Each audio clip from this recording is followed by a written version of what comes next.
This video will be on section 3.3, the product and quotient rules for derivatives.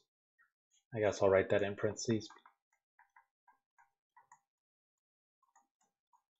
But first we'll talk about the product rule, what it's used for, when it's going to be used, and then do some practice problems, and then also the quotient rule, similar deal. Right, so really to understand why we have more derivative rules, I mentioned prior that we would get to a section where we could do rules with multiplication and division for derivatives. And we saw a couple very specific examples that because of the way they could be simplified, we didn't need a multiplication or division rule. But there are plenty of examples where if you have a multiplication, you can't get rid of it. And same thing for division. So the product rule is going to be for doing the derivative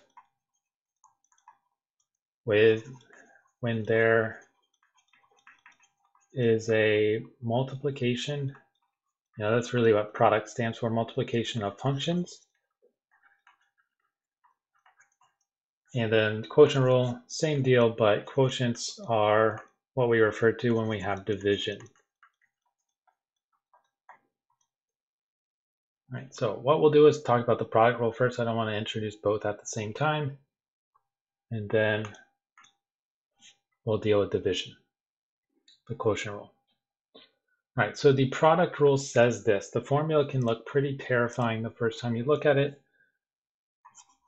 but make sure you memorize it. And once again, a lot of the derivative rules, especially the product and quotient rule, the quotient rule you'll see is a little bit longer. But if you memorize what the product rule kind of says in words, it's very helpful. All right, so the formula says the derivative with respect to x of the function f of x times g of x. So we have a product here. Right, we've already talked about how we can't split up over multiplication, just addition and subtraction. Well, this is the way you do it. We do the derivative of f of x times g of x, so that's just the function itself, plus f of x times the derivative of g of x. And a handy way to remember this rule is you do the derivative of the first times the second. Right, so the derivative of the first function times the second function, not the derivative of the second function, plus the first times the derivative of the second. And another thing, an important thing about this formula, like all derivatives, is it comes from the definition of a derivative. What that means is there isn't going to ever be another derivative rule when you have multiplication. This is it. Right. But what I'll do is I'll show you how to use this formula first. We'll actually do an example that could have been done the other way, but I want to show you with the product rule now. And then we'll, of course, work some more. All right, so it says, first one, find f prime of x if f of x equals 2x to the fourth, parentheses, x cubed minus 3. Okay, so we have a product here because we have two functions that are being multiplied. We have the first, 2x to the fourth, and the second, x cubed. And we want to multiply these. We want to do the derivative of this. Since it's a product, one way to do it is use the product rule right here. And what I like to do when I use the product rule, at least when I was learning it, this is the way that really helped me, is write down in words what the product rule says. Well, think about what it means in words and then use that on your product. So we want to do the derivative of the first, the derivative of 2x to the fourth times the second, but that's not the derivative, right? Just g of x, plus the first, so plus 2x to the fourth times the derivative of the second. If you write this out, then really the problem boils down to doing two derivatives and then, any simplifying after that. But if you write this part down, all you have to do to get the actual derivative before simplification is do these two derivatives. Anytime you do the product rule, it's going to look like this no matter what your function is. You can have e to the x, you can have ln of x, you can have fraction powers, whatever. It'll all work the same. Right, so we've been doing the product rule for a while now. We know the derivative of how to do this. The 2 stays there, and the derivative of x to the fourth is 4x cubed. And then this is times. We're just bringing the x cubed minus 3 straight down, because we're not doing anything in derivative with that, plus 2x to the fourth times, and then the derivative of x cubed minus 3. We do the derivative of each part. The derivative of x cubed is 3x squared, and the derivative of 3 is 0, so we just leave that out. All right, but I'll go ahead and box in just so you can keep track of what is going on. Now, once we've gotten rid of all the derivatives, we've done everything. If you didn't need to simplify it, or this is kind of one you would definitely want to simplify, do that. Otherwise, could be done right here.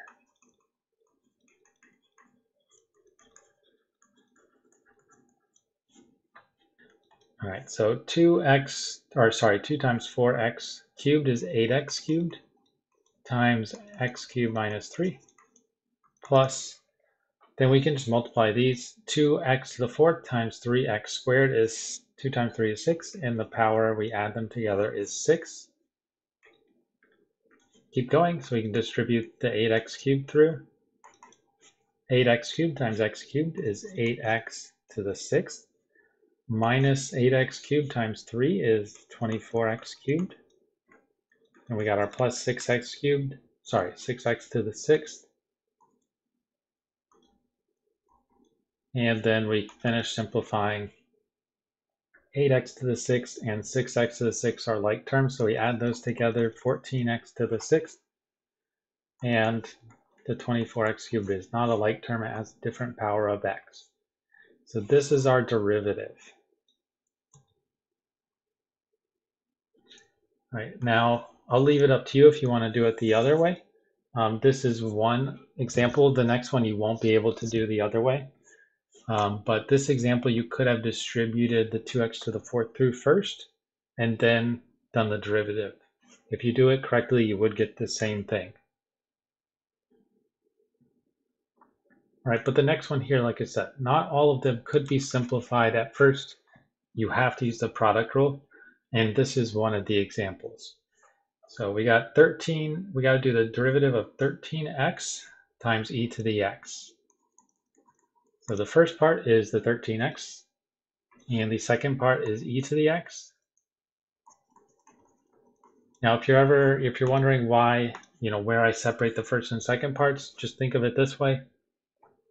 You can't have x in two different functions, meaning x and e to the x are two different functions, so that the x and e to the x can't be in the same part. Usually I just throw the number out front with the part that it's with, the first part. All right, but this one must be done using the product rule. You cannot simplify this, meaning you can't combine the x and the e to the x in any way. All right, but we'll do it the same way. Once again, just with different functions. This is why the previous sections are so important to get down. Now we do the derivative of the first, the derivative of 13x, times the second, so times e to the x, plus the first, 13x, times the derivative of the second, which is e to the x.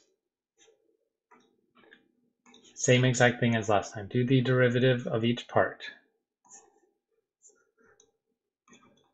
Or sorry, not each part. I apologize. Do these two derivatives that we have.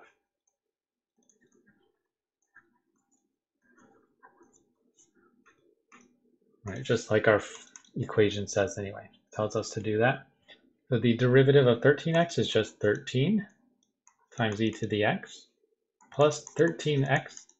And then the derivative of e to the x is itself. Right, and once again, I'll just kind of draw in.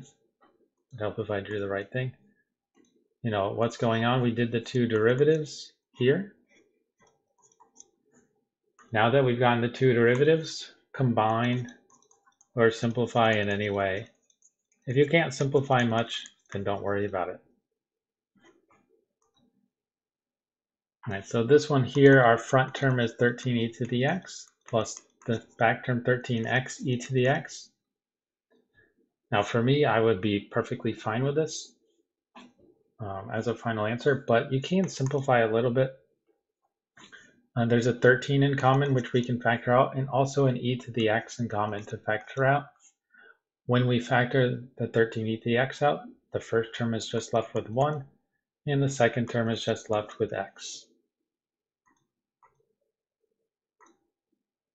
Right, and either one of these is fine. What I will say is when we get to some more stuff in chapter 4, if you have to do the second derivative, then this is easier to go from than this. Not much easier. They're virtually the same difficulty, but this one's a little bit easier. Either one is correct. You just have to make sure you write down the product rule and then actually do the indicated derivatives.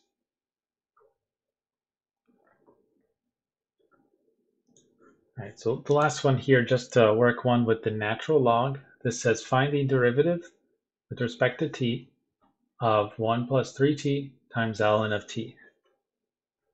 This is another one that even if you wanted to try to do it another way, you couldn't because we can't simplify this. If you distribute, you'll still have a t times an ln of t somewhere. So it's best just to leave it like this.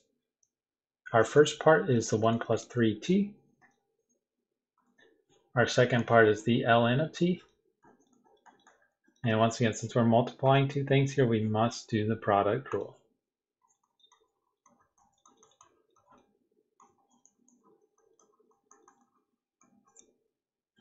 All right, so let's go ahead and do that. We do the derivative of the first part times the second part plus the first part times the derivative of the second part.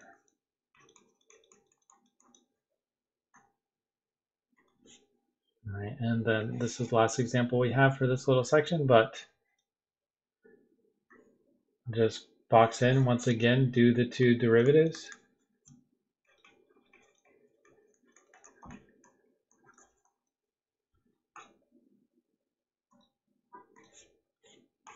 And when we do that, the derivative, sorry, block your view. The derivative of 1 plus 3t is just 3. The derivative of 1 is 0. The derivative of 3t is 3. And that's being multiplied by the natural log of t. Plus, we bring the 1 plus 3t down. And then the derivative of the natural log of t is 1 over t. One of our direct rules from last section. Right. So we did the two indicated rules. And kind of the, the not so nice thing is when you do the product, or what you'll see, the quotient rule with the natural log is, it actually doesn't really simplify at all. So the 3 times the ln of t is what's in front. Plus, since you're multiplying the two things here, you can write it as one fraction. We have a 1 plus 3t times 1, which is 1 plus 3t on the top, and just a t on the bottom. But honestly, it's not worth trying to simplify anything else, because if you try to find a common denominator, then you're going to get a t times ln of t. It kind of makes it messier. So this is good enough.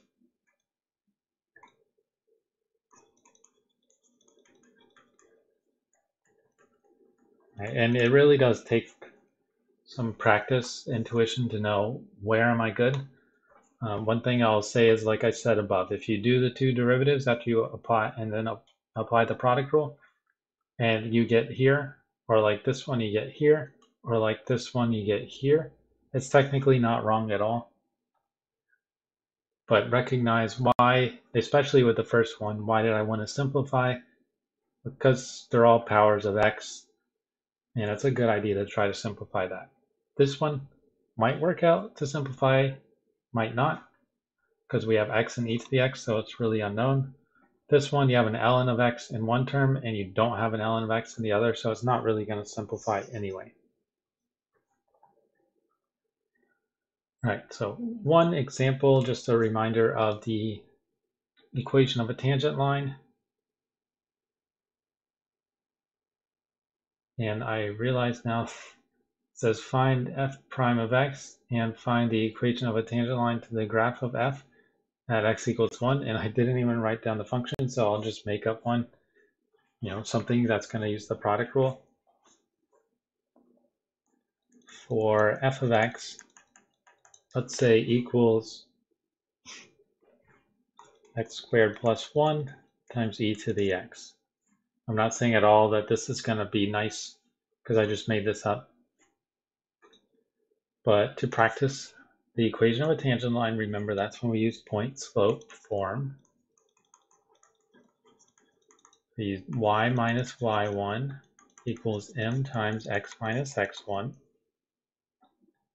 And we want to fill out what is going to be y1, what's going to be x1, and what is the slope of our line.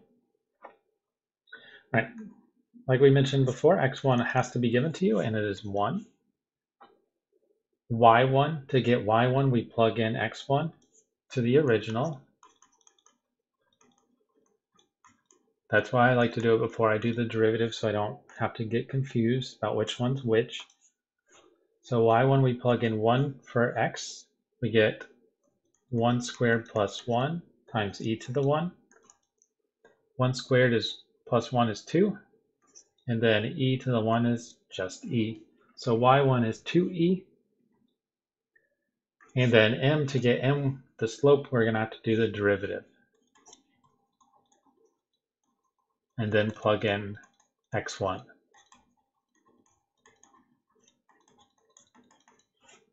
All right, so let's go ahead and do the derivative now. F prime of x. So we got to do the product rule here, right? Because we have a product. We have an x squared plus 1, which is our first part, and then the second part is e to the x. And our product rule says do the derivative of the first times the second plus the first times the derivative of the second.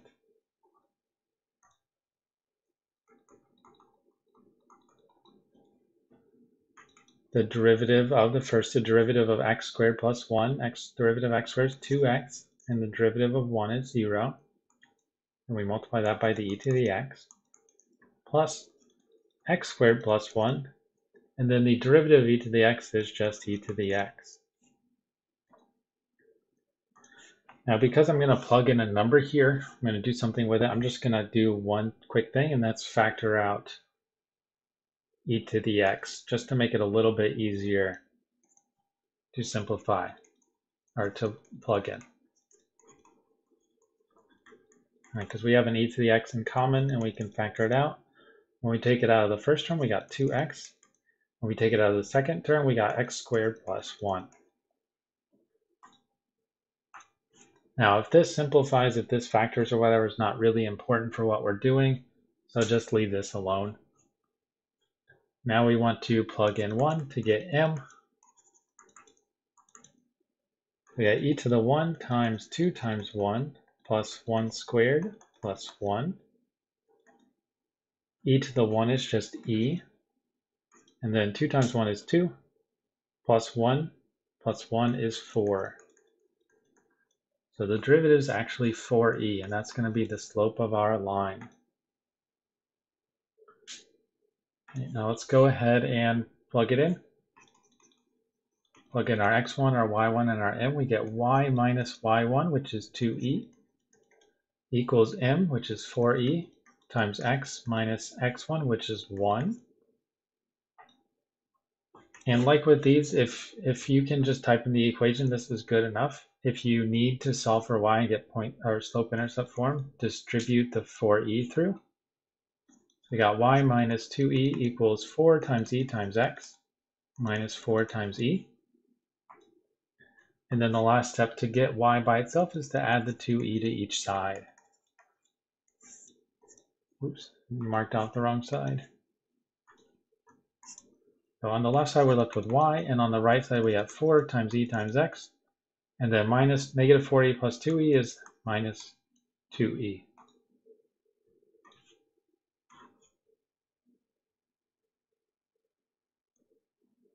Right. So either one of these is correct. It just depends on the problem whether it forces you to solve for y or not. But a good reminder of finding the equation of a tangent line. All right, so now we'll look at the quotient rule. The quotient rule is when you have fractions and the fractions cannot be simplified. At first look, when you look at this formula, it looks way worse than the product rule. And that's basically because there's a fraction. But one thing I'll point out here, if you look at the numerator, it says the derivative with respect to x of f of x divided by g of x equals the derivative of f of x times g of x minus f of x times the derivative of g of x all over the g of x squared. All right, now one thing I like to point out is if you get comfortable with the product rule, you almost have the top of the quotient rule. All right, if you notice, this is exactly the product rule, except we're replacing like the first with the top, the second with the bottom. The difference is the minus instead of plus.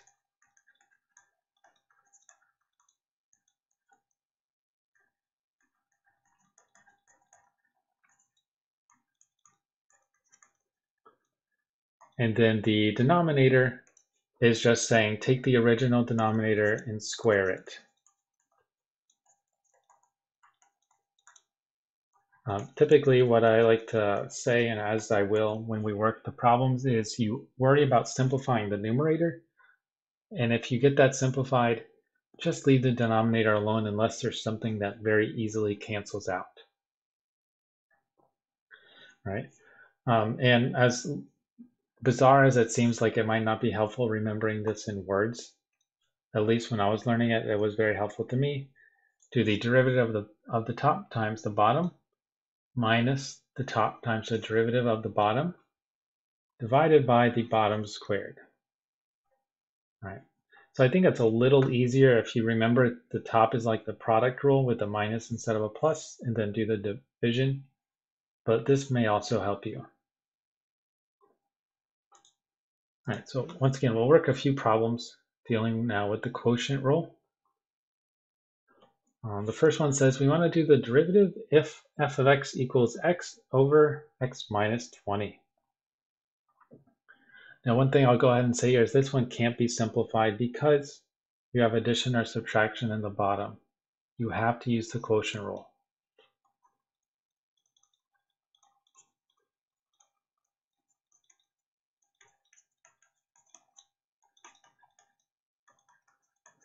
Right? If we only had x in the bottom, then what we could do is split up the fraction, simplify each one by canceling x's out and such, and then just use other rules from before.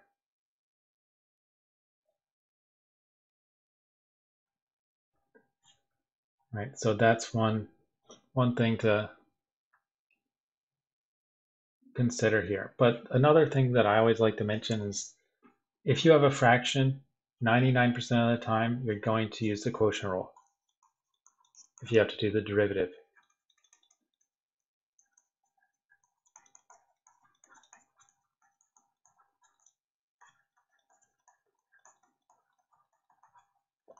The only thing that you wouldn't really care to use the quotient rule is if the x or whatever your letters is only in the bottom or top. Right? If it's only in the bottom or top, then you can rearrange it. But if it's in both the top and bottom, then you need to do the quotient rule. Right? So even though this is more easy to view the two parts, the top and bottom, I'm just gonna point them out anyway. So the top function is x, the bottom function is x minus 20, and the quotient rule says do the derivative of the top, so the derivative of x times the bottom times x minus 20 minus the top, which is just x, times the derivative of the bottom, which is x minus 20, all over the bottom, x minus 20 squared. Now, if you write that down, it really becomes very similar to doing the product rule, because what you want to do is compute the two derivatives.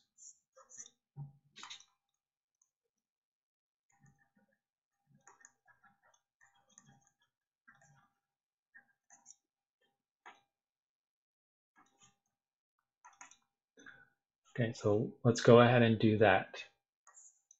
The derivative of x is just 1, because that's like 1 times x. And then this is multiplied by x minus 20. Then we got minus x. The derivative of x minus 20 is also just 1, because the derivative of x is 1. The derivative of 20 is 0. Let me go ahead and box them in like I was before. These came from the derivatives.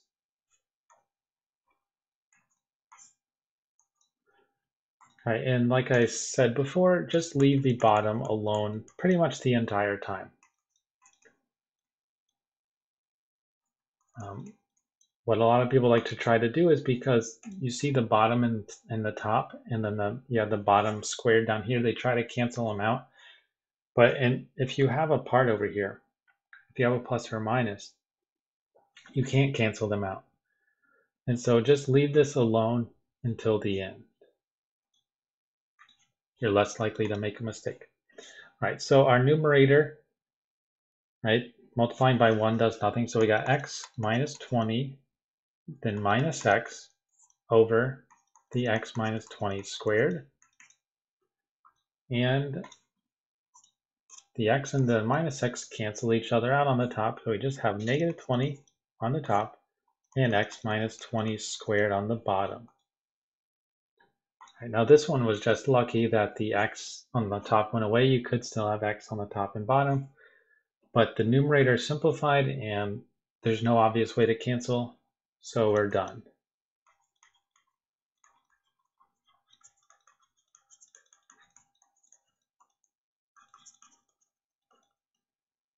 Okay, so once again, we take care of the two derivatives. Really, at this step, you're not wrong, but you should try to simplify the numerator, especially with a problem like this, where there is, ways to simplify.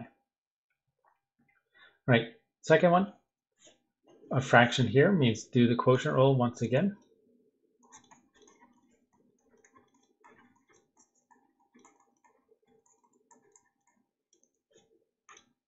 All right, and since the top and bottom are easier to point out, I'm not going to box them in this time.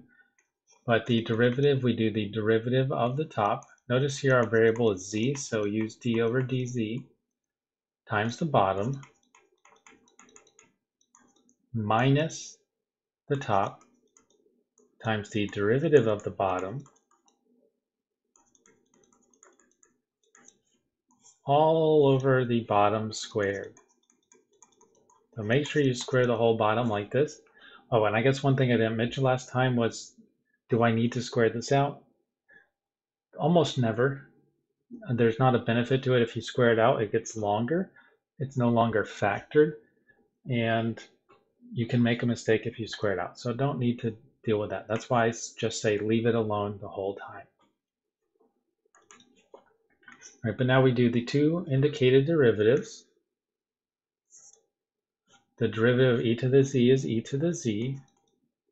And then we multiply it by the 7z squared minus 5 minus e to the z. And the derivative of 7z squared is 14z, because we would get 7 times 2z. And the derivative of 5 is 0. So that's gone over the, oops, it's supposed to be plus, over the 7z squared plus 5 squared. Now, like the last one, since with e to the z or e to the x last time, this very frequently happens when you do derivatives e to the z, is you can factor them out to simplify. So when we factor out the e to the z, the front term we have 7z squared plus 5, and then minus 14z. Then that's over our 7z squared plus 5 squared.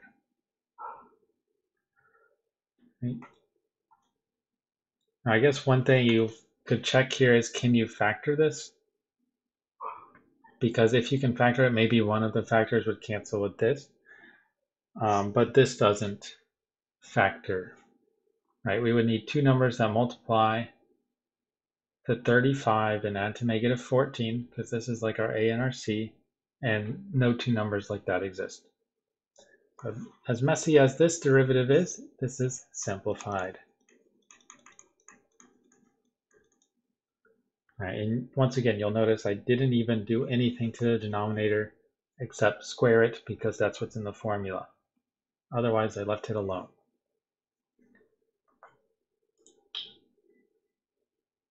All right, the third and final one here for the quotient rule before we do one of the word problems says, do the derivative of w with respect to t if w equals ln of t over 37 plus t. Okay, so how do we do this one? Well, once again, I see a fraction, I'm going to use the quotient rule.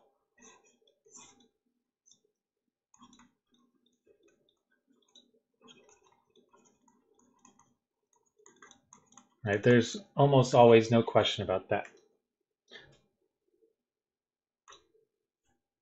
Right, so the derivative of w with respect to t, we do the derivative of the top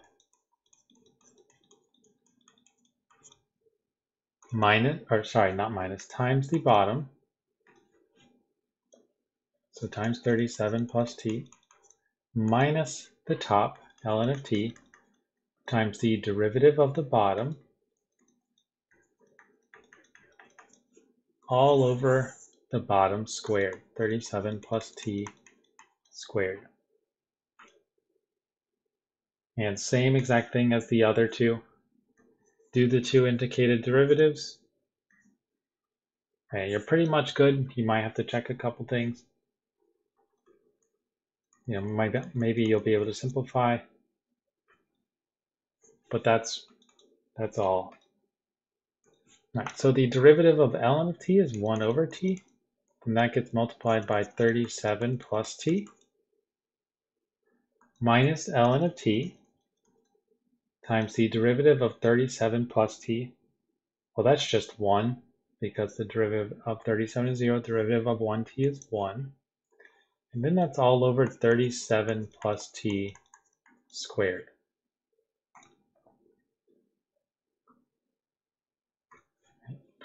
Now, for me, I really don't want to do much for this. It does look kind of messy if you have a fraction in the top, but because it's not going to simplify in any nice way, there's not much to do here. So honestly, I just leave this alone, besides getting rid of the 1. But if you want to simplify, if you want to go further, you can distribute the 1 over t through here. So we get 37 over t. Then when we distribute the 1 over t to t, we get 1. And that's minus ln of t all over 37 plus t squared. But there's really no need to go any further than that. The computer might simplify it all the way, so if you do this problem and you mess up something writing it down, if you get it wrong and their format looks totally different, it's because they simplified it all the way. But either one of these is fine.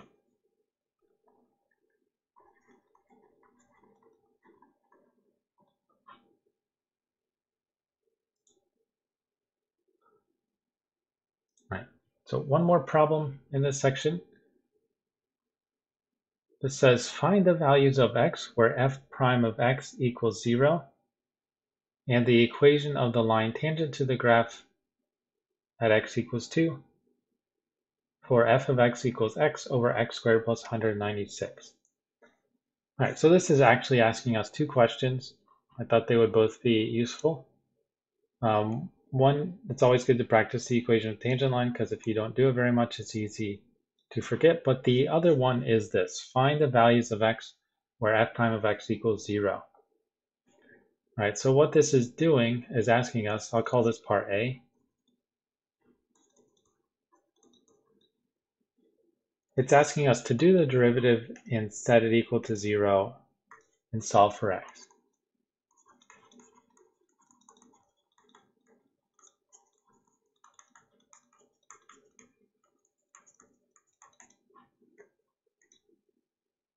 All right, so let's go ahead and do that. We want to do the derivative, and because we have a fraction here, we need to use the quotient rule.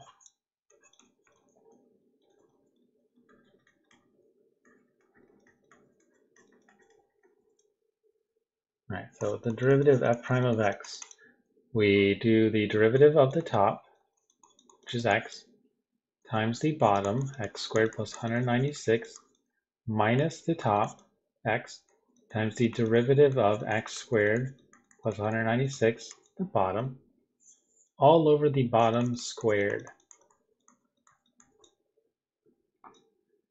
Now, since you want to figure out where this equals 0, once we do the derivatives, you do want to simplify this because you're gonna need to simplify it anyway. So do our indicated derivatives.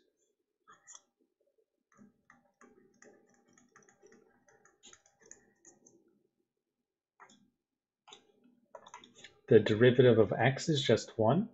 So get 1 times x squared plus 196 minus x times the derivative of x squared is 2x, and the derivative of 196 is 0.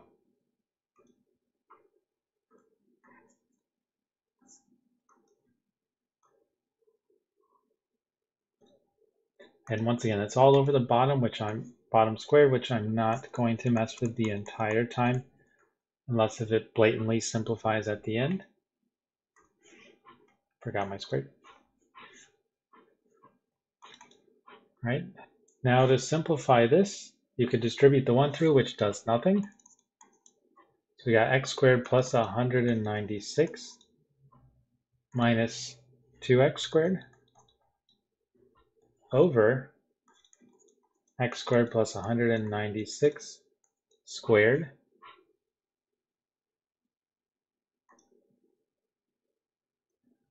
And once again, just simplify the numerator. You have a common term, x squared and negative 2x squared, which will be negative 1x squared.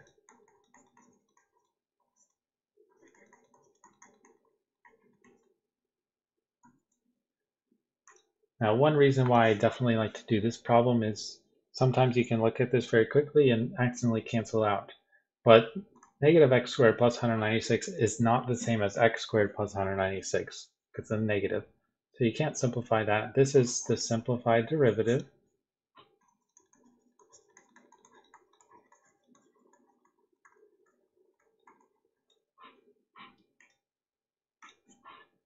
All right, now we want to set it equal to 0. And remember, when you have a fraction, if you want a fraction to equal 0, you start by just setting the numerator equal to 0 and solving that. Because if a fraction equals 0, the top must be 0. We got negative x squared plus 196 equals 0. Solve this for x. I'm going to add the x squared to each side, just so it's not negative anymore. And we get 196 equals x squared. Do the square root of each side to get down to x. Don't forget the plus and minus on one side. And it happens to be the square root of 196 is 14. So plus or minus 14 equals x. And we have two answers.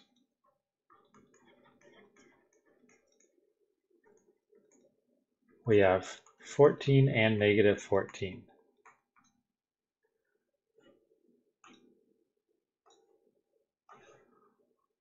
Now, one thing I want to apologize, now I remember, because I did this and forgot to fix it from last semester, is this is the only part of the question. I originally was doing a tangent line of a different problem.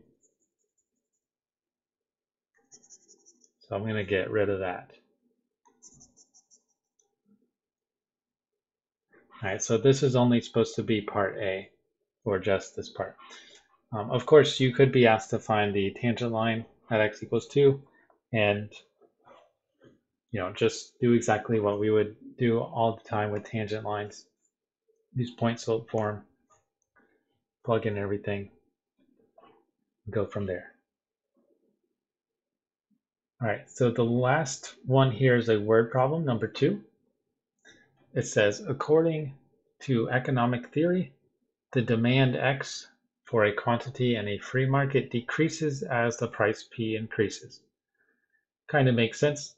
The demand is how much people want to buy some item.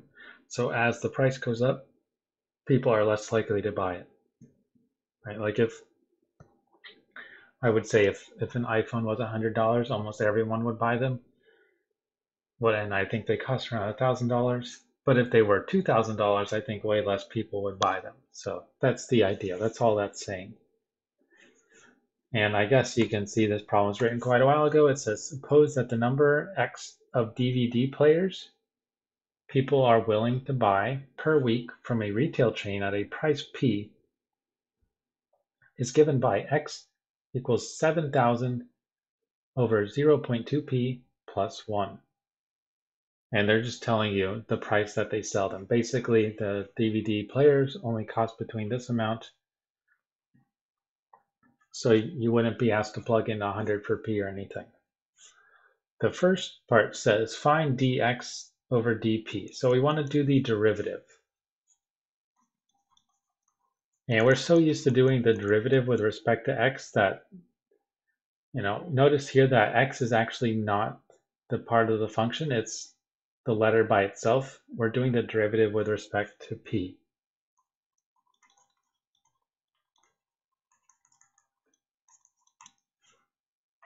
All right, but really, when we see this, what we're saying is do the derivative of our function over here. And fraction, once again, means do the quotient rule. Now, if you're thinking back to something I said before, I said if p or x, whatever the letter is only in the top or bottom, we might be able to simplify. This one we still can't simplify because we have a plus in the denominator or a minus. Right? No way to split it up from like that. All right, so we got to do the derivative of the top. The top is 7,000. Yeah, see, even me reading it too fastly. D over dp of the top, which is 7,000, times the bottom, minus the top, 7,000, times the derivative of the bottom,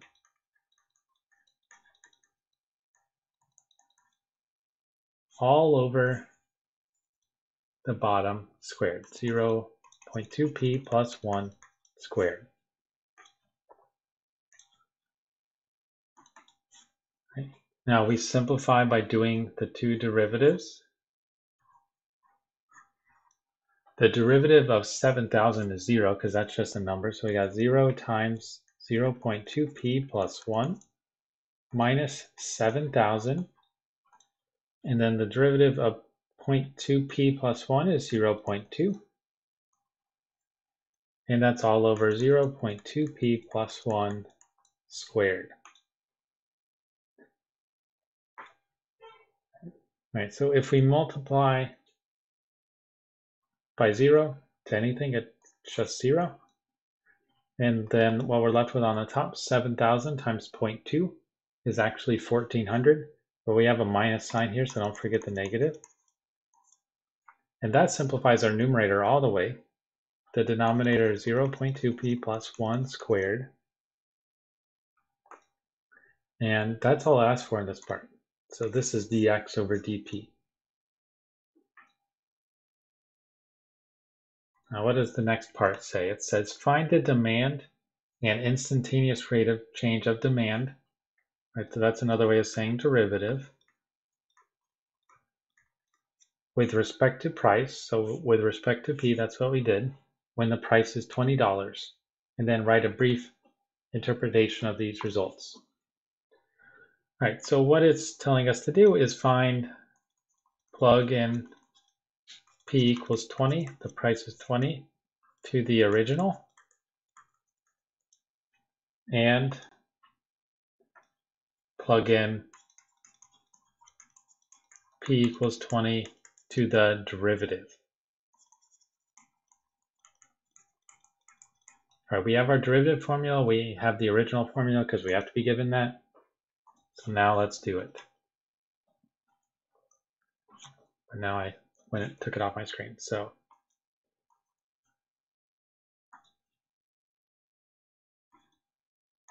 right, so let's plug in 20 to the original. For P, we get 7,000 over 0.2. P is 20 plus 1. 0.2 times 20 is 4, plus 1 is 5. And 1,700 divided by 5 is 1,400.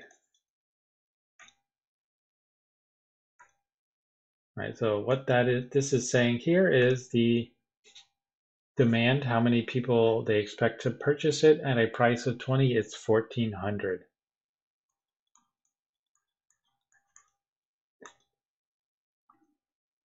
And then the rate of change, the instantaneous rate of change of demand, dx over dp. We take our derivative formula and we plug in 20 for P.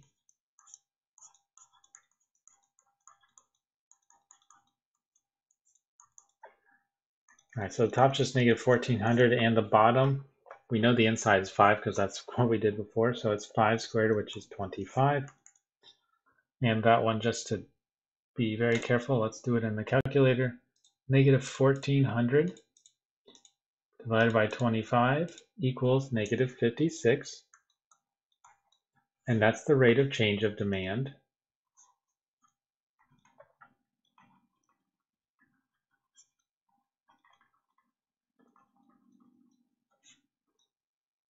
All right, so what is this saying in words? How do we interpret this? We can think about it like this. When at a price point of $20,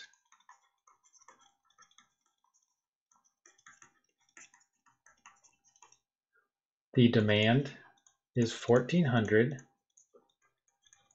in this retail store per week, whatever the conditions were. Yeah, per week. And its rate of change is negative, so it's decreasing by 56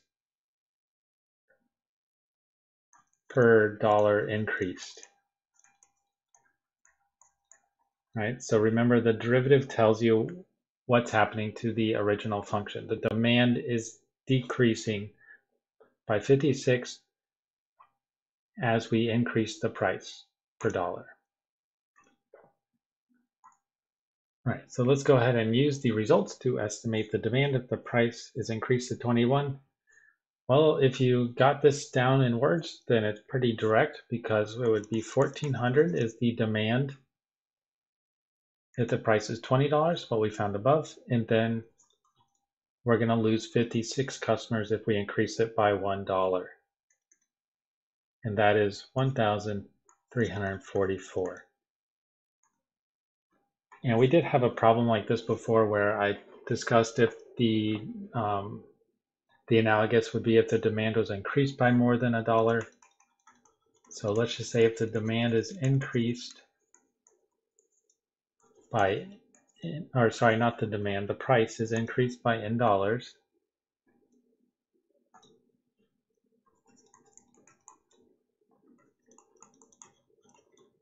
then the demand